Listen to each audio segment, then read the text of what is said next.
President, last week marked the 5-year anniversary of President Bush signing the congressional resolution that authorized him to use military force in Iraq. That resolution has proved to be a disaster for our country, opening the door to a war that has undermined our top national security priority, the fight against al-Qaeda and its affiliates. More than 5 years after the authorization of war, America is mired in a conflict that continues to have no end in sight. Nearly 4,000 of our soldiers have died and more than 27,000 have been wounded. Hundreds of thousands of Iraqi civilians have been killed, if not more, and at least 4.5 million have been displaced from their homes. The region is more unstable, and our credibility throughout the international community has been significantly damaged. We have spent over $500 billion and stretched our military to the breaking point.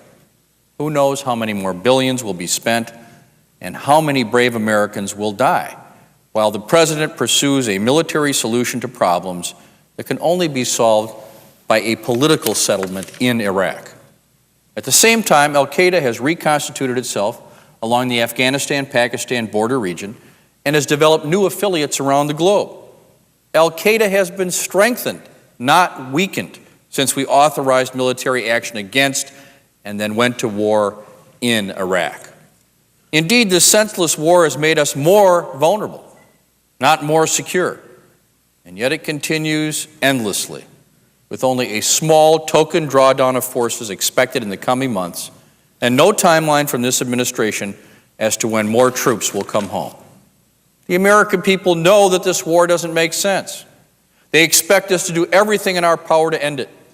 Now, that doesn't mean neglecting domestic priorities, and there are plenty of those to address, but it does mean that we cannot, in good conscience, simply put Iraq on the back burner. We cannot simply tell ourselves and our constituents that we've done everything we could. Finding the votes to end this war is not an easy task, but for the sake of the country, we must keep trying. I, for one, am not prepared to say in late October, with weeks to go before we adjourn for the year, that Iraq can wait until we come back in 2008. Believe me, the administration and its supporters would like nothing better than to change the subject from Iraq. Every time we insist on debates and votes in Iraq, they complain loudly that we're taking time away from the country's true priorities. But as we were reminded last November, however, the disastrous Iraq war is one of the American people's top priorities. It may well be their top priority, and we owe it to them to make it our top priority as well. While the administration continues to refuse to acknowledge that we have severely strayed off course, the war drags on, and more brave American soldiers are being wounded or killed. But it is not only the President and his administration that is at fault. Many of my colleagues here in Congress have expressed concerns about the war, but refused to take real action to end it.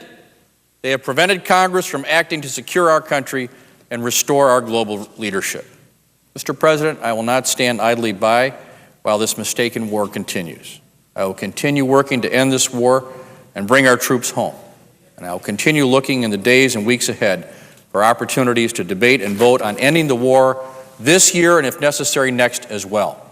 My colleagues may complain, they may be inconvenienced, they may prefer to focus on other matters, but this Congress has no greater priority than making right the mistake it made more than 5 years ago when it authorized this misguided war. I do not want to have to come to the floor again in a year to mark another anniversary of the war's authorization and to again implore my colleagues to act. I do not want the American people to lose faith in their elected leaders for pursuing a war that they rightly oppose. And I do not want more American troops to be killed for a war that does not serve our national security interests. Mr. President, I thank you and I yield the floor.